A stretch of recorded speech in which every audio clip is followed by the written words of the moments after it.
안녕하세요. 반갑습니다. 허브경제TV의 한상욱입니다. 금일 같이 한번 살펴볼 종목은 두산중공업이고요. 종목 코드번호 034020입니다. 두산중공업 영상 꾸준하게 올려드리고 있어요. 채널 구독과 좋아요 한번 해주시고요. 오늘은 두산중공업 영상 좀 말씀드리기 전에 한 가지만 좀 빠르게 말씀드린 다음에 바로 영상 좀 오늘 유상증자 관련돼서도 언급을 한번 좀 드리도록 할게요. 첫 번째, 저희 허브경제TV를 사칭하는 사람들이 나타나기 시작을 했습니다. 저희 1대1 자문 절대 안 합니다. FX 마진 거래 절대 안 하고요. 환율 거래 절대 안 합니다. 후불제 어쩌고저쩌고 하면서 사기치는 그런 사기꾼들이 상당히 많습니다, 요즘에. 그렇기 때문에 그런 부분 정말 조심하셔야 돼요. 여기서 만약에 손해를 보시면 저희 쪽에서 어떻게 도움을 드릴 수 있는 방안이 하나도 없어요. 1대1 자문은 법적으로 금지되어 있습니다. 이런 부분 하는 부분이 있으시면 바로 그냥 신고해 주세요. 그리고 이제 종목 상담도 절대 해드리지 않아요. 이건 금감원에서 내려온 지침이기 때문에 저희 허브경제TV는 정확하게 법을 지키는 회사입니다. 그렇기 때문에 뭐 1대1 자문으로 후불제 우리가 FX 마진 거래에 1대1 개인 관리를 해주고 개인 케어를 해주고 다 사기꾼입니다. 조심하세요. 네. 자, 그렇기 때문에 오늘 두산중공업 좀 한번 보도록 하고요. 오늘 상당히 좋은 모습을 보여줬습니다. 주주분들 정말 주식 축하드린다라는 말씀 제가 한번 드리고요. 한 가지 더 있는데 오늘 뭐 보여주는 모습을 보여주니까 내일이 잘 아시겠지만 유준가의 결정까지 11월 30일이에요. 하루 남았습니다. 월요일날 좀 만들어지는 건데 오늘 움직임으로 봤을 때 그냥 뭐 이건 추측이에요. 확실하진 않고요. 저는 왜냐하면 팩트를 기반해서만 말씀드리기 때문에 팩트가 아닌 사실은 정확하게 말씀드리진 않아요. 근데 이건 하나의 그냥 제 생각인데 오늘 보여주는 움직임이 그 유증가액을 그 1,700원에 맞추려고 하려는 그런 액션이지 않나라고 저는 사실 생각을 조금 오늘 좀 들었습니다. 근데 그런 부분이 뭐 이런 변곡점 부근에서 제가 말씀드렸잖아요. 정말 중요한 변곡점 부근이라고요. 양봉 나와야 된다고. 양봉 나와주고 올라가지고 있는 건데 이게 잘 아시겠지만 뭐 어떤 분이 이렇게 말씀하셨어요. 신주권 기간 동안 기관들이 현물 팔고 뭐 이제 신주권을 샀다. 그렇기 때문에 매도가 아니라 매수 포지션이다. 뭐 이런 식으로 말씀하신 분들이 있는데 그 객관적으로 봤을 때 현물 매도를 했기 때문에 현물 매도가 맞아요. 근데 이제 지금 신주거래 마치고 나서 유중 납입일까지가 어떻게 보면 하루 남은 상황에서 이 정도로 주가를 신고가로 땡긴다라는 거는 이제 유중가액이 올라가줄 수밖에 없는 상황이잖아요. 그렇죠? 유중가액이 올라가줄 수밖에 없는 상황인데 우리가 조금 곰곰이 한번 생각을 해보면 이제 두산중공업이 3조한 자금 규모를 맞추기 위해서는 두산 인프라 코어 매각 빼고는 이제 끝났어요. 그런 상황에서 두산중공업이 이제 유동성 자금을 확보를 하려면 상당히 지금 절실한 상황이잖아요. 그렇죠. 근데 이 지금 나와주는 1차 발행가액이 어떻게 보면 9,640원, 9,640원이었어요. 그렇죠? 그 정도 가격대였는데 발행가액이 나와주는 그 1,700원 기준으로 봤었을 때는 상당히 작아요. 그러니까 거의 한 1,000원 이상 차이가 나는 그런 상황이 발생이 돼버린 겁니다. 근데 그런 상황에서 유상증자 금액 단위로 우리가 한번 따져볼까요? 유증 금액으로 따지면 얼마예요? 유증 금액으로 따지면 거의 한 10%가량 차이가 난다라고 우리가 볼 수가 있어요. 그러면 이제 내일 하루 남았는데 내일은 또 MSCI 지수 편입 패시브 자금 1,000억 들어와줘요. 1,000억 들어와주는 상황인데 그렇게 된다면 두산중공업 이제 오너 일가측과 두산중공업에서 3전 자금 규모를 맞추기 위해서 어느 정도 이제 그런 흐름을 본다라고 한다면 이 1,700원을 맞춰야지 좀 가시적인 결과물을 가져올 수 있잖아요. 그렇죠? 뭐 유증가액을 뭐 9,640원에 맞추기 위해서 9,670원에 맞추기 위해서 뭐 이렇게 주가를 뭐 내리겠다 그거는 사실 말이 안 되고요. 네, 월요일은 심지어 패시브 자금마저 들어와주는 날이기 때문에 사실 조금 더 탄력적으로 월요일날 움직여줄 수 있다는 부분도 우리가 좀 인지를 하고 있어야 돼요. 그리고 이제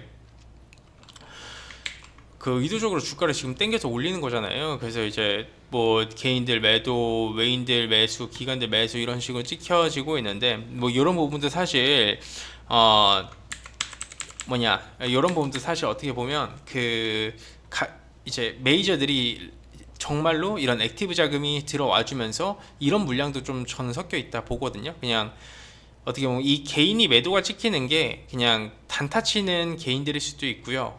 겉머리 외국인의 가능성도 좀 높아요. 네, 겉머리 외국인의 가능성도 높다라는 게 정확히 어떤 뜻이냐면 얘들이 이제 통정거래라고 표현을 해요. 네, 통정거래라고 표현을 하는데 지들끼리 주거니 받거니 하면서 주가를 올리는 거예요. 주가를 올린 다음에 어느 정도 일정 그 통정거래를 통해서 이렇게 주가를 땡긴 다음에 땡긴 그 주가 상황에서 물량을 막 넘기는 그런 과정을 거치는 겁니다. 그런 과정을 거쳐가는 구간이기 때문에 사실 뭐 주주분들께서도 그런 가능성도 좀 열어놔야 된다라는 거죠. 저는 항상 주가가 이 환희의 구간에 들어올 때마다 냉정하게 더 주식을 봅니다. 그러니까 어떤 분들 이렇게 해요. 3만원 올라가고 2만원 올라가고 그러면 말이 바뀌어지겠지라고 말씀하시는 분들 분명히 계세요. 근데 당연히 많은 주주분들께서 저가에 사신 분들도 있고요. 저 또한 초창기 눌린 구간에서 이 두산중공 영상을 찍어서 올린 사람입니다. 아무도 관심 없었을 때부터. 그리고 나서 이 고점 부근에서 분명히 지금부터는 그래도 분할 매도에 들어가야 되는 가격대라고도 심지어 언급을 드렸어요. 여기에서. 예. 그리고 나서 지금 가격 부근에 올라와줬죠. 우리는 지금 뭐 공격적인 이 액티브 자금이 들어와 준다라는 부분에 대해서 상당히 긍정적으로 생각을 해야 되는 부분도 있어요. 그리고 MSCI 지수 편입으로 인해서 패시브 자금 1,000억도 들어와 주니까 월요일 날. 근데 이거 찍히는 이 개인이 정말 다 개인인가라는 부분에 대해서도 의구심을 가져볼 필요도 있습니다. 여러분들도. 그렇죠? 그런 상황에서 주가는 이런 거래를 통해서 땡겨지게 되는 거고, 어느 정도 일정 가격 부분이 만들어지고 형성이 된 이후부터는 물론 이제 이렇게 계좌에서는 뭐 외인들 매수, 개인들 매도 이런 식으로 찍힐 수 있겠지만 외국인들이 매도 물량을 터트릴 때는 이들은 벌써 수익 구간이 높기 때문에 어떻게 보면 손실이 아니겠죠. 예? 그런 부분도 인지하면서 우리가 트레이딩을 좀 하는 게 좋습니다. 하지만 그렇기 때문에 어느 정도 월요일 부근에 이런 패시브 자금과 뭐 이 유증가액을 맞추기 위한 그런 자금이 들어와주면서 주가를 한번 좀 당겨줄 수 있다라는 그런 가능성도 열어두셔야 되는 부분도 팩트고요. 납입일이 이제 12월 이제 초중순쯤에 있는데 그 전까지는 어느 정도 주가가 이래저래 이 뉴스도 계속 나와주고 모멘텀도 터져주면서 움직여줄 가능성이 높다라는 거예요. 근데 언제나 그랬듯이 뭐 중장기 투자의 관점에서는 사실 달라요. 중장기 투자로 내가 뭐 이걸 한 뭐 3년 5년 묵혀두겠다라고 하시는 분들은 사실 하방으로 50% 빠지고 상방으로 50% 올라가도 연연치 않아 하시잖아요. 그런 분들한테는 사실 제외인데, 내가 누누이 말씀을 드렸지만 이 12,000원 이상 가격대에서 접근하신 분들은 중장기 투자로 접근하는 게 아니라고도 제가 누누이 말씀을 드렸어요. 이게 내가 뭐 저가에 발굴을 해가지고 여기서 저가에 발굴해서 뭐 16,000원, 17,000원에 팔고 다시 재진입을 했는데 이것도 중장기 투자에 진입이 안 되는 거냐라고 말씀하시는 분들한테도 제가 한 가지 말씀을 드리자면요. 중장기 투자의 처음에 기본 원칙 자체가 가격의 기준점이라고도 말씀을 드렸습니다. 내가 버틸 수 있는 힘이 있어야지 중장기 투자가 되는 거고, 내가 버틸 수 있는 힘이 없으면 힘든 거예요.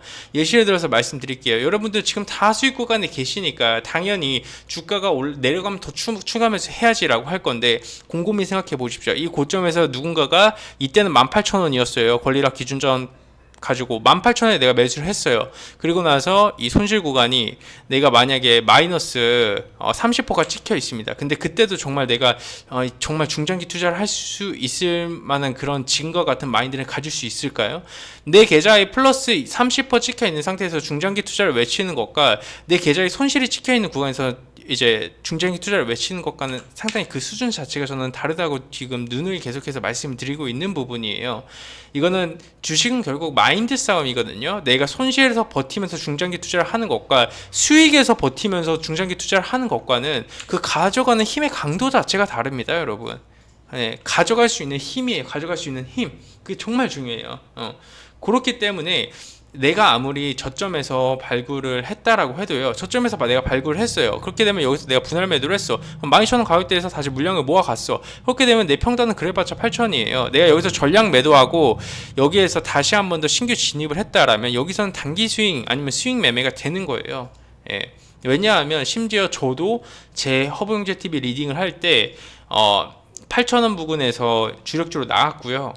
17,000원 부근에서 물량을 N같이 다 덜어냈습니다. 그리고 이제 뭐 솔직하게 말씀드려서 근래 들어서 단기 스윙 종목으로도 나갔습니다. 두산중공업. 그리고 나서 이제는 청산을 준비를 하고 있는 단계다라고 저는 생각을 하고 있어요. 그리고 나서 이 종목이 뭐 또 올라가 그럼 다시 눌림목 구간에서 재공략하면 된다라고 저는 생각을 합니다. 그렇기 때문에 주주분들한테 이렇게 그래서 이런 말씀을 드리는 거예요. 저는 되게 객관적인 분석과 객관적인 시선과 객관적인 이런 태도로만 종목을 봐야 된다라고 생각하는 사람입니다. 종목의 사랑에 빠지면 안 된다라고 생각을 해요. 어떤 경우에서도 종목의 사랑에 빠지게 되면 내가 먹을 수 있는 수익도 못 챙기는 경우가 많고 내가 손실을 보지 않을 수 있는 상황에서도 손실을 보는 경우가 많기 때문이에요. 그렇기 때문에 여러분들도 너무 종목의 사랑에 빠지시지 마시고요. 저도 두산중공업을 상당히 많이 사랑하는 사람입니다. 근데 그럼에도 불구하고 주가가 올라갈 때에는 내가 정말 이렇게 좋아하는 종목군들마저도 올라가는 구간에서는 냉정하게 본다라는 거죠. 그저 즐기는 거예요. 지금은 즐기면서 냉철하게 본다라는 겁니다. 왜? 우리는 주식 투자를 결국 돈을 벌기 위해서 하는 투자이지 않습니까, 여러분? 돈을 벌기 위해서 하는 투자면 그 돈을 벌기 위해서 하는 투자에 맞게 행동을 해야 되는 부분이고, 주식이 올라가기 전에는 분석을 하는 게 맞아요. 이런 구간에서 분석을 하는 게 맞고요. 이런 구간에서 분석을 하는 게 맞아요. 근데 주가가 올라가는 부분에서는 분석을 하는 게 아니에요. 되게 웃기죠? 주가 올라가는데 왜 분석을 안 해? 중장기 투자하시는 분들 계속해서 추적을 해야 될 필요는 있지만 왜 그러냐면 이 저가 부근에서 분석을 했었던 재료와 모멘텀이 고가 부근에서 다 터져주는 거면 고가 부근에서 다 터져주는 거예요. 제가 여태까지 8월 초중순에 이렇게 브리핑 해드렸었던 내용 자체가 다 이 고점 부근에서 나와준 부분이고 우리가 알고 있는 내용이 지금 다 나와주고 있는 거예요. 우리가 알고 분석하고 인지하고 있었던 재료가 고점에서 나와주는 게 주식입니다. 그래서 우리는 미리미리 그런 재료에 대해서 알고 있었다면 이제는 올라갈 때에는 그 알고 있었던 재료의 크기에 따라서 어떻게 움직이는지 파악해야 되고 그 파악하는 움직임에 따라서 대응을 해야 된다라는 거예요. 신고가부터는 대응의 영역이에요. 신고가부터는 그냥 어떻게 보면 내가 수익 구간에 찍힌 만큼 가져갈 수 있는 힘이 생기는 거고, 여기에서 뭐 추가적으로 우리가 아무리 분석을 한다 한들 이 신고가에서는 시장이 만들어주는 투심에 의해서 만들어가는 거고, 이 투심이 만들어진 이후에 그 다음에 나와주는 재료와 모멘텀의 크기에 따라서 달라지는 거예요. 그리고 수급 상황도 매일매일 체크를 하면서 대응에 들어가야 되는 부분이고, 왜? 신고가니까. 신고가는 뭐다? 대응의 영역이기 때문인 겁니다. 저만큼 두산중공업이 떨어질 때에도 두산중공업을 긍정적이게 분석한 사람은 없어요. 두산중공업을 저만큼 긍정적이게 분석한 사람은 없습니다. 이 대한민국 유튜브 채널에서 다들 이 급등 나오고 나서나 두산중공업 SMR 하면서 얘기를 했죠. 이전에 SMR 논한 사람 누구죠? 없어요. 여튼 그렇다라는 거죠. 그렇기 때문에 어느 정도 우리가 그런 가능성도 있구나, 얘네들이 진짜 개인이 매도하는 건가 아니면 통정거래를 통해서 하는 건가 라는 부분에 대해서도 생각을 해봐야 되는 부분이고, MSCI 지수 편입 들어오면서 패시브 자금 들어와 주는데 그렇게 되면 얘네들 유증가격 맞추려고 하는 건가 라는 부분도 머릿속에 좀 있어야 된다라는 거죠. 두산그룹주 주포들이 예시를 들어서 오늘 일가치하고 뭐 연계가 되어 있다는 가정을 한번 해볼게요. 만약에 회장님께서 이 영상을 보신다면 죄송합니다. 제가 뭐 비하하고 비판하고 아니면 뭔가 이제 그런 게 아니라 그냥 제 개인적인 주관적인 생각인데, 만약에 뭐 그렇다라고 해봅시다. 그러면 두산그룹 입장에서는 3조원 자금 규모를 맞추기 위해서는 성공적인 유상증자를 해야 되고, 유상증자 발행가액이 1,700원이야. 그럼 1,700원이면 이 분명히 3조원 자금 규모가 채권단하고 쇼부가 나온 건데, 이거를 만약에 발행가액 이게 거래되는 게 9,640원에 쇼부가 난다라고 하면 유상증자 금액 따지면 10%가 이하로 내려가는데 그 금액 어떻게 맞출 건데요? 두산중공업이 그 금액을 어떻게 맞출 거야?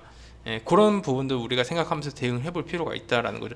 의도적으로 주가 상승이 당연히 모든 주가는 의도적으로 만들어지는 거지만 그런 의도적인 상승 부분도 분명히 없지 않아 있지 않을까라는 그런 경계심도 가지면서 트레이딩을 우리가 진행을 해야 된다라고 저는 생각합니다. 저는 올라갈 때 일단 박수 먼저 쳐드려요. 여러분들 정말 저는 다 수익 구간에 계시니까 축하 말씀 드립니다. 박수 이렇게 쳐드리겠습니다. 그럼에도 불구하고 올라갈 때만 올라갈 때일수록 더더욱 냉정하게 보자. 왜? 주식이니까. 주식은 환희의 끝자락이 고점입니다. 네. 물론 뭐 그렇다라고 해서 지금 고점은 아니고 저는 아직 환희가 왔다라고 보지 않습니다. 예. 지금 저는 아직까지 환희가 왔다라고 보는 사람은 아닌데요. 이 신고가 영역에 들어가고 나서부터에는 일정과 재료가 잡혀 있고 그런 이슈와 모멘텀도 나와줄 수 있지만 너무 이제 뜬구름일 수 있을 만한 그런 재료와 모멘텀만 보고 버틴다라는 것은 조금 객관적인 포지션에서 매매를 하는 트레이더 입장에서는 올바르지 않다라는 거죠. 내가 만약에 진짜 이거를 평단이 낮아서 8,000원 아니면 4,000원 이런 가격대다? 그러면 그냥 묶고 더블로 가는 거고, 네, 그러면 묶고 더블로 가는 거고, 그게 아니라면 냉정하게 봐야 된다라는 거죠. 내 계좌에 뭐 한 플러스 한 3, 40% 찍혀 있어요. 그러면 뭐 why not? 3, 40%는 낮구나. 한 50% 이상 찍혀 있으면 why not? 끝까지 가보자, 죽어보자 하고 버티는 거고, 내 계좌에 이제 어정쩡하게 한 20%, 그 정도 찍혀 있다. 그러면 이제 슬슬 냉정하게 볼 때가 되겠죠. 예. 지금 그래도 12,000원 부근 기준점으로 따져 봤을 때 많이 올라와 줬어요. 지금 한 40% 가까이 올라와 줬네요. 모든 분들이 다 수익 구간일 수밖에 없는 구간입니다. 여러분들 계좌에 다 플러스가 찍혀 있는 구간이라는 거예요. 모든 이 주식을 두산중공업을 가지고 계신 모든 분들이 다 수익이라는 겁니다. 예. 그렇게 되면 우리는 그때부터는 딱딱 보는 거죠. 냉정하게. 저는 아직까지는 그래도 이 환희 끝자락에 왔다라고 보기는 어렵지만 어느 정도 이제 이렇게 비나이다 시기는 지났다라는 거죠. 찬물을 떠다 놓고 비나이다를 해도 비나이다를 해도 이제 그 시기는 지났다라는 거죠. 신고가 들어갔으면 비나이다는 필요 없습니다. 이제 투심이 만들어주는 구간이니까요. 네. 자, 좋습니다. 투심이라고 하면 재료와 뉴스를 타는 겁니다. 그 뉴스와 재료를 통해서 주가를 땡기는 거니까요. 신고가에서는. 네. 자, 좋습니다. 오늘 영상 여기까지 좀 하도록 하겠습니다. 어떻게 좀 도움이 되셨을까요? 제가 올려드린 영상은요, 여러분들한테 도움이 안 된다라고 하면 올려드리지 않습니다. 사소한 말 하나, 사소한 행동 하나에서 상당히 많은 의미를 뜻합니다. 여기 제가 찍어드린 영상은 여러분들 리딩해드리는 영상이 아니에요. 여러분들한테 알려드리는 영상입니다. 여러분들이 알고 스스로 파악하고 성장해 나가는 시기라는 거예요. 아셨죠? 그런 의미에서 내가 혼자 성장하기 힘드시면요, 저희 허브경제TV 항상 놀러와 주시고요. 저희 무료 추천 종목도 드려요. 예. 오늘 필록스 거의 매수 시간 한 30분 드렸습니다. 예. 매수가 대비 한 30% 올라갔습니다. 현재 VIP 포트 종목이기도 하고요. 마이너스 치킨 종목도 있어요. 플러스 치킨 종목도 있고요. 저희가 신규 주력주도 하나 나갈 거예요. 그만큼 이제 매력 있는 종목군들 위주로만 나가니까 저희 매집주 많이 사랑해 주시고요. 단기 매매 원하시는 분들은 저희가 카피 트레이딩 하고 있는데 제가 직접 매수해서 여러분들 직접 매도가 되는 거예요. 오늘 허브 A가 저거든요. 오늘 같은 경우에는 이 정도 단기 수익으로 마감했습니다. 아마 저도 이제 다음 주 부근에는 조금 비중을 모아놨었던 종목이 좀 터지면 계좌 대비 수익금이 확 커지겠죠. 네. 자, 정말 영상 마무리하고 마감하도록 하겠습니다. 감사합니다.